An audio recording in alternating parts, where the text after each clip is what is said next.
अस्सलाम वालेकुम, how are you guys. उम्मीद है सब खैर खैरियत से होंगे।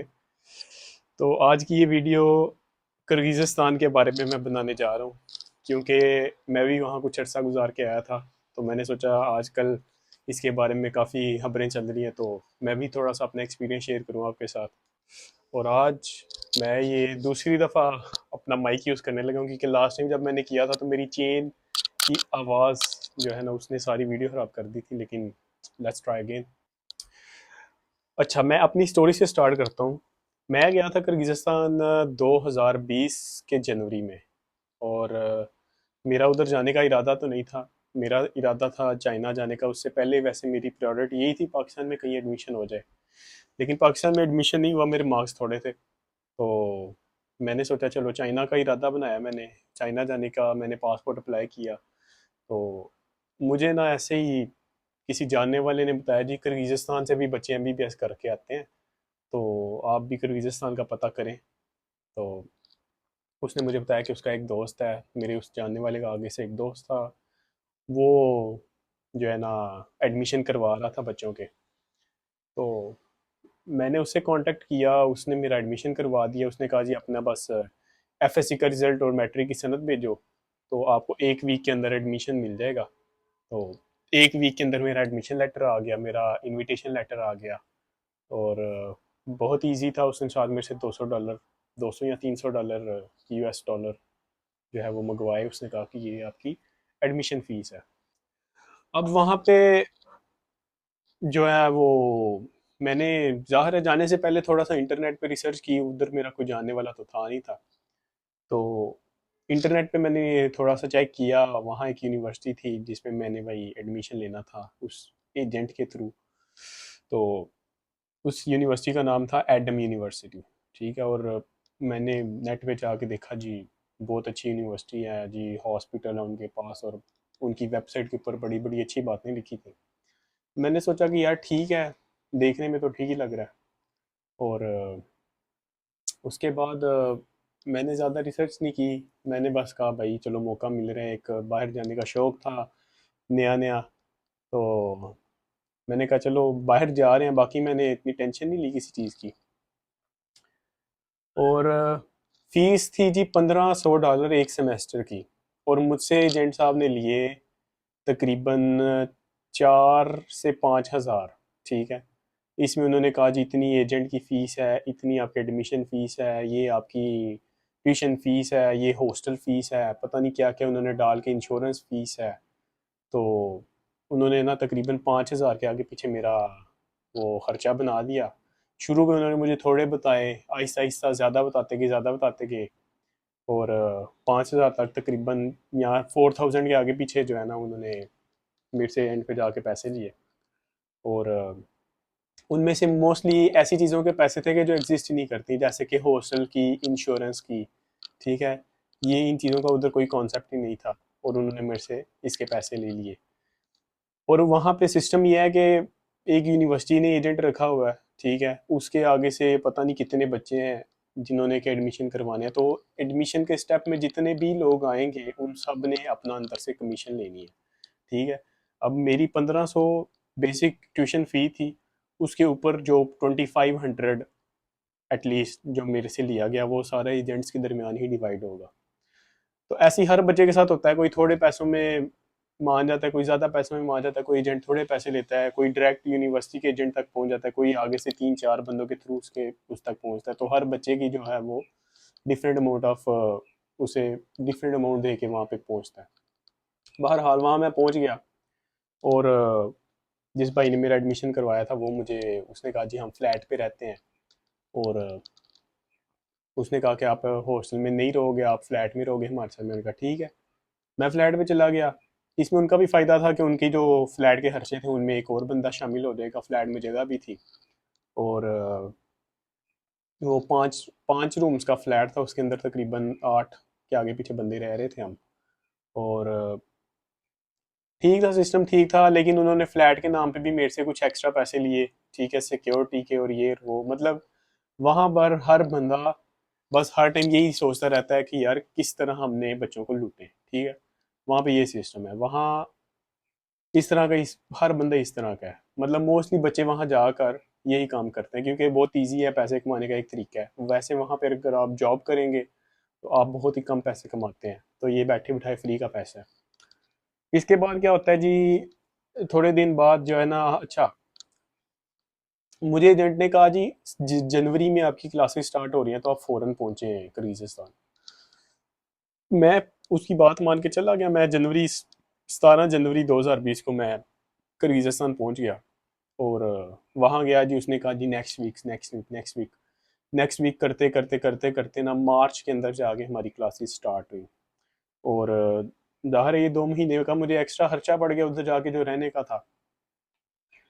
और उसके बाद क्या हुआ जी, मतलब वो पैसों वगैरह का तो मैंने आपको बता दिया क्या सीन था।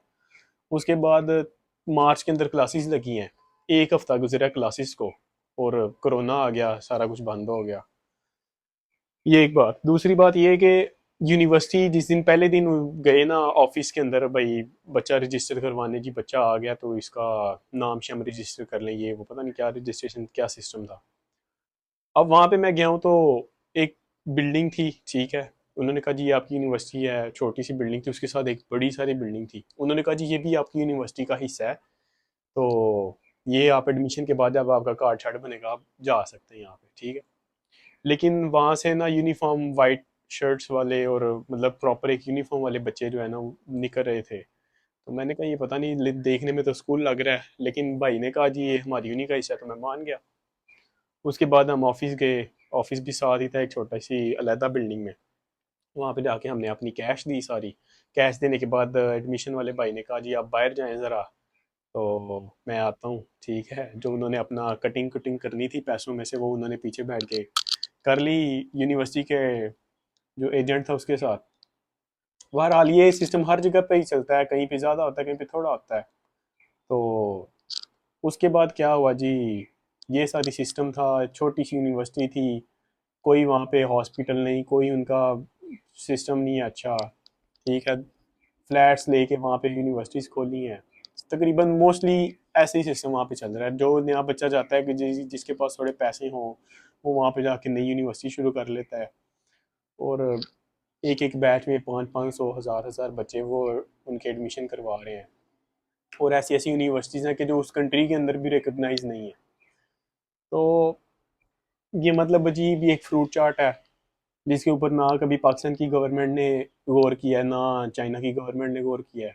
और अभी मैं कल इमरान रियाज खान का व्लॉग देख रहा था जी, इमरान नज़ीर एक बंदे का वो नाम ले रहे थे, तो ये वाकई वहाँ पे एक एजेंट था। और मैं तो शुरू से ही इस बारे में बड़ा सोचा था कि यार इस बारे में कुछ होना चाहिए, लेकिन मैंने नहीं कभी भी बात की। हालांकि मैंने इसके बारे में बात नहीं की। वैसे मेरे से जो बंदा पूछता था तो मैं यही कहता था कि किर्गिज़स्तान मत जाए। अब मैं 6 महीने वहाँ पे रहा, उसके बाद गर्मी की छुट्टी में मैं पाकिस्तान आया। उसके बाद 6 महीने मैंने ऑनलाइन पढ़ा क्योंकि वो कोरोना का दौर था। और वो 6 महीने मैंने एक साल अपना पूरा करके तो मैंने इरादा किया कि अब मैं यूनिवर्सिटी छोड़ रहा हूँ। अब मैं एक साल पढ़ के वहाँ पे क्यों छोड़ा, इसकी कई वजूहत हैं। उनमें से एक वजह ये थी कि वो कंट्री बिल्कुल भी सेफ नहीं था, ठीक है। वहाँ की जो पुलिस है वो बिल्कुल जो है किसी काम की नहीं है, आप ये कह सकते हैं, ठीक है। क्योंकि मेरे अपने फ्लैटमेट्स के साथ एक दफ़ा एक हादसा हुआ था जी, बिल्डिंग के अंदर, हमारी बिल्डिंग जिसमें हम रह रहे थे, जिसमें हमारा फ्लैट था, उस बिल्डिंग के अंदर एंटर होकर दो किर्गिज लड़कों ने हमारे फ्लैटमेट्स को लूट लिया, ठीक है। और उसके बाद कोई पता नहीं चला, कोई चीज़ वापस नहीं मिली, पुलिस जो है उसने भी कुछ नहीं किया। और तकरीबन इस तरह के वाक़े डेली वहाँ पे रिपोर्ट होते थे, बहुत कॉमन था, ठीक है। उसके बाद एक तो ये सेफ्टी फैक्टर था, एक ये कि वो ठंडा भी बड़ा है। ठंड से तो वैसे मुझे इतना मसला नहीं था, लेकिन कई कई बच्चों को मैंने सुना था कि ये भी मसला होता है कि वो इतनी ठंड में नहीं रह सकते उधर। सर्दियों में उधर -20 से भी नीचे कभी कभी टेम्परेचर चला जाता है। और एक मसला ये था, एक मसला जो सबसे बड़ा मसला था कि यूनिवर्सिटी जिसमें मैं गया था वो बिल्कुल एक फारिग यूनिवर्सिटी थी। और इसी तरह बहुत सी यूनिवर्सिटीज़ वहाँ पे ऐसी हैं कि जो बिल्कुल भी यूनिवर्सिटी कहलाने के लायक भी नहीं है। और तीसरी वजह एक ये भी थी कि जिन लोगों को हम अपना दोस्त समझते हैं, ठीक है, जिन्हें हम समझते हैं जी ये हमारे भाई हैं, हमारे दोस्त हैं, इतना वक्त उनके साथ स्पेंड करते हैं, एंड पे आके वो भी आपको पता लगता है कि इन्होंने किस किस तरीके से आपको लूटा, ठीक है। वहाँ पे लॉयल बंदा ढूंढना बहुत मुश्किल था। क्यों? वही वजह कि वहाँ पे एजेंट्स वाला काम करके पैसा कमाना, एक दूसरे को दाल लगा के बड़ा इजी था, तो हर बंदा इसी चक्कर में लगा रहता था कि यार मैं किसी ना किसी तरीके से किसी से भी जो है वो पैसे इस तरह से लूँ, ठीक है। और यही मेन वजह थी मेरे ख्याल में, और मोस्टली बच्चों को यही प्रॉब्लम होता है वहाँ पे। यूनिवर्सिटी अच्छी नहीं है, सेफ्टी नहीं है, ये मेजर इश्यूज हैं। और जब मैं उधर था तब भी तक तक अक्सर ये वाक़यात मिल सुनने को मिलते थे कि यार फलाने को लूट लिया, फलाने को फैंटी लग गई है। अब मैंने जो वहाँ पे देखा है, किर्गिज़ लोग, ज़ाहिर है हर कौम में अच्छे और बुरे लोग होते हैं। किर्गिज़स्तान के अंदर बड़े बड़े अच्छे लोग भी थे, ठीक है। अक्सर टैक्सी में हम जाते थे तो वो पूछते थे आप किधर से हो, तो हम कहते थे पाकिस्तान से, तो वो कहते थे मुसलमान, हम कहते थे मुसलमान है, तो वो बड़े खुश होते थे, वो भी सारे मुसलमान हैं। तो मतलब पाकिस्तान से ज़्यादा परसेंटेज उस कंट्री के लोगों की मुसलमान है। आबादी उनकी बड़ी थोड़ी है, मेरे ख्याल में 1 करोड़ से भी कम उनकी आबादी है, कोई 60-70 लाख के आगे पीछे है। और उसमें से भी मोस्टली आबादी उनकी जो है वो 3-4 शहर है उनके, एक बिश्किक है, ओश है, जलालाबाद है, यहाँ पे रहती है। बाकी सारा वो पहाड़ी इलाका है, ठंडा, और इतना डेवलप्ड भी नहीं है। तो अब इस तरह के वाक़यात वहाँ होते क्यों हैं? लिटरेसी रेट भी उनका अच्छा है भी मुसलमान है, अच्छे लोग भी हैं।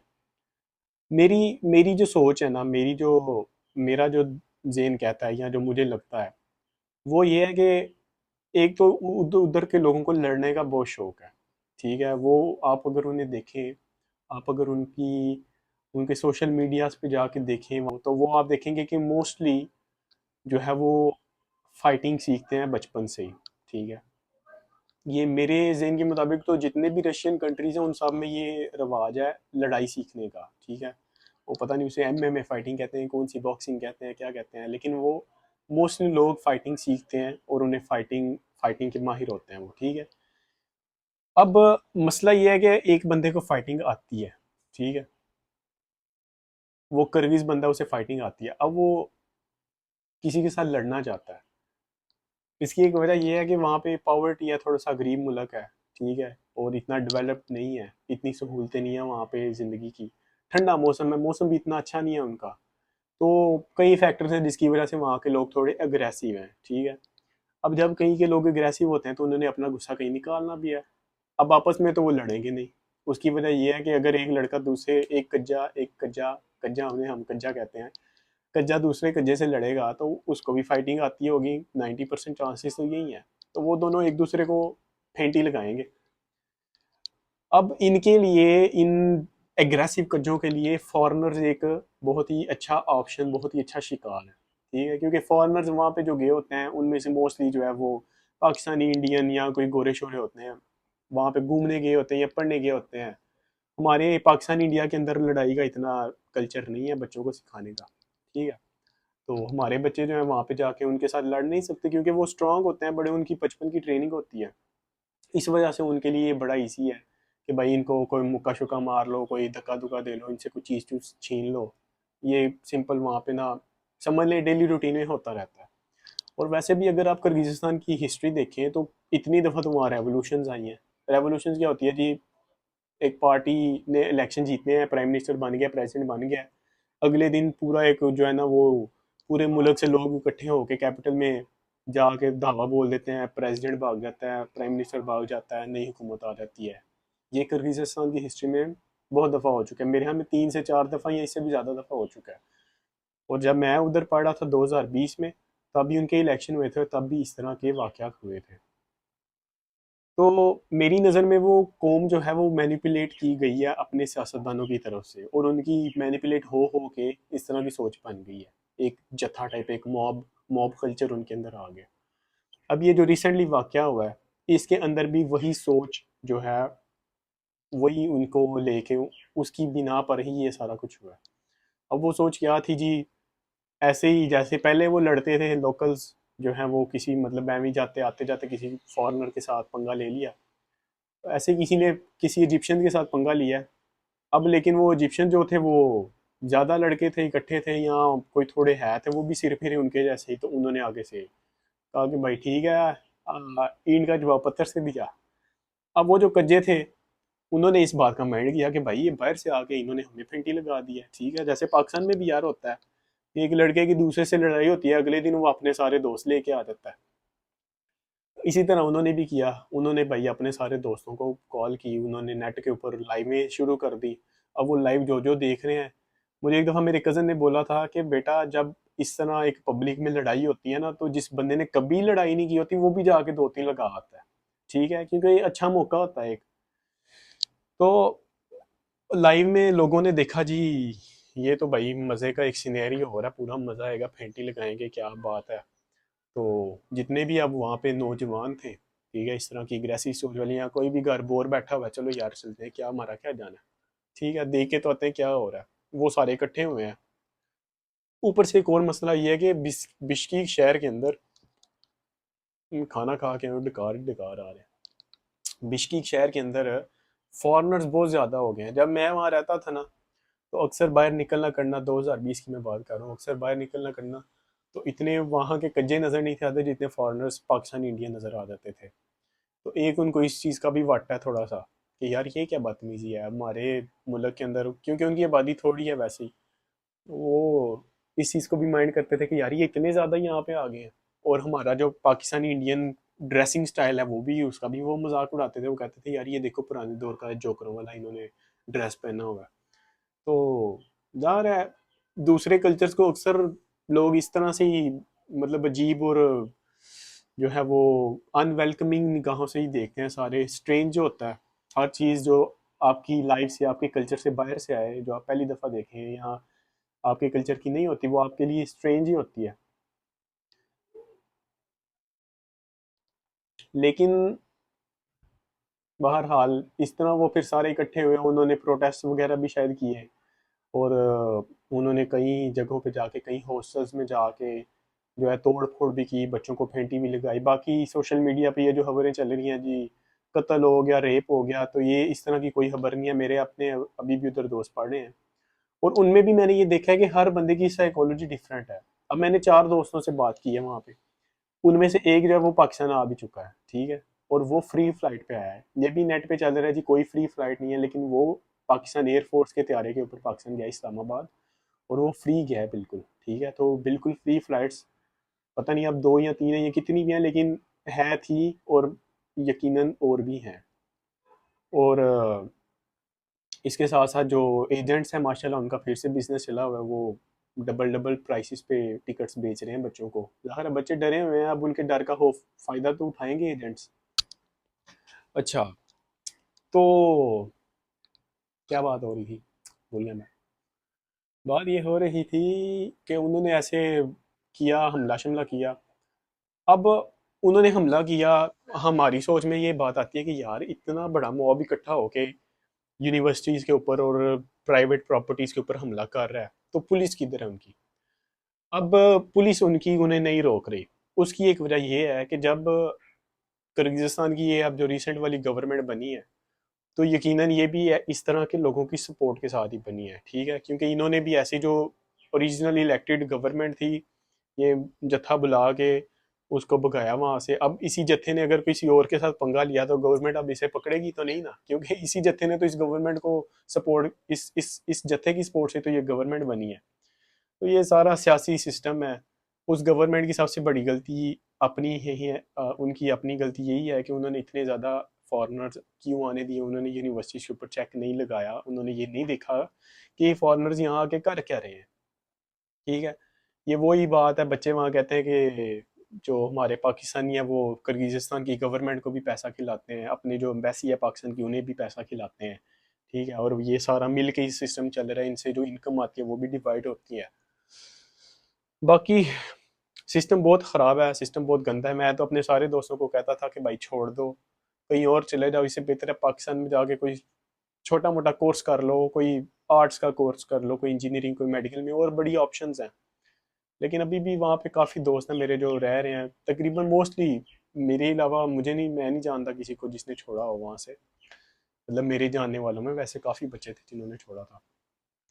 और मैंने भी क्या छोड़ा था, मैंने पाकिस्तान में था, ज़ाहिर है कोविड की वजह से मैंने अपने यूनिवर्सिटी के जो हमारा कॉन्ट्रैक्टर था उसे मैंने एक पूरा महीना कॉल्स करता रहा, मैसेजेस करता रहा। मैंने कहा भाई मेरा जो मैट्रिक की और 12वीं की सनद उसके पास पड़ी थी, मेरी ट्रांसक्रिप्ट्स मेरे पास नहीं थी। मैंने कहा यार मुझे मेरी डॉक्यूमेंट्स वापस कर दो ताकि मैं कहीं और दाखिला ले लूँ। ठीक है। तो उस बंदे ने मेरी कोई जो है ना बात नहीं सुनी। उसने एक दो दफ़ा बस मेरी कॉल उठाई है। तो उसने कहा कि आपने क्यों यूनिवर्सिटी छोड़नी है, मैंने आपको, आप भाई सोचें इसके बारे में, मैंने आपको नहीं देना।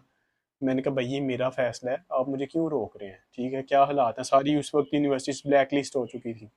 लेकिन उस बंदे ने मेरा फिर जवाब देना बंद कर दिया और मैंने पाकिस्तान से डुप्लीकेट अपने डॉक्यूमेंट्स निकलवाए। और फिर मैंने न्यू एडमिशन लिया चाइना के अंदर। और China, I love China. China is amazing. ठीक है। यहाँ पर आकर मैं जितना खुश हूँ, और शायद मैं चाइना आके इतना खुश ना होता अगर मैं पहले किर्गिज़स्तान ना गया होता, क्योंकि मुझे अंदाज़ा है कि भाई किर्गिज़स्तान के अंदर मेरा क्या होना था या क्या हो रहा था, वहाँ कैसा टाइम गुजरा मेरा। और चाइना आके फिर अब मैं कंपेयर कर सकता हूँ कि भाई उधर की लाइफ और इधर की लाइफ कैसी थी। तो अल्लाह का शुक्र है, हर किसी की अपनी अपनी किस्मत है। अल्लाह ताला जो किर्गिज़स्तान में है, उनके ऊपर भी रहम करे, उनको भी अच्छा डॉक्टर बनाए। जो हम यहाँ पे मेडिकल पढ़ने आए हैं, तो अल्लाह हमें भी अच्छा डॉक्टर बनाए। लेकिन ये कि अफसोस होता है कि पाकिस्तानी अपने ही लोगों के साथ क्या कर रहे हैं, क्यों झूठ बोलते हैं, क्यों धोखा देते हैं, और क्या एंड पे क्या मिलता है, कुछ भी नहीं मिलता। तो आज की वीडियो इतनी थी। मैंने सोचा था अपने दोस्तों को भी जो है वो कोई कॉन्फ्रेंस ऑनलाइन करके तो प्रॉपर उनसे बातचीत करूंगा आपके सामने। लेकिन मुझे समझ नहीं आई कि भाई ये मैं कैसे सारा अरेंज करूँ। तो बस मैंने खुद ही ये छोटी सी वीडियो बनाने की मैंने सोचा बना लेता हूँ। बाकी अल्लाह से दुआ ही है कि जहाँ पे भी पाकिस्तानी है, बल्कि जो भी लोग अपने घरों को छोड़ के जाते हैं अच्छे इरादे से, नेक इरादे से, तो अल्लाह ताला उनके नेक इरादे को पूरा भी करे और उनको सही सलामत उनके मकसद में पूरा करके वापस उनके मुल्क भी भेजे, उनके घर वालों के साथ, उनकी फैमिली के साथ, उनके प्यारों के साथ। अपना ख्याल रखिएगा। और इंशाल्लाह आज से मैं जो है वो सोच रहा हूँ कि उर्दू में ज़्यादा वीडियोस बनाया करूँगा। इंग्लिश में मैं पहले इसलिए बनाता था कि उसके साथ सब टाइटल्स लगाना बहुत ईजी हो जाता है, चाइनीज़ में भी और इंग्लिश में भी, क्योंकि मैं अपनी वीडियोस चाइनीज़ सोशल मीडिया पे भी डालता हूँ। तो लेट्स सी क्या होता है। अपना ख्याल रखिएगा। अल्लाह हाफिज़।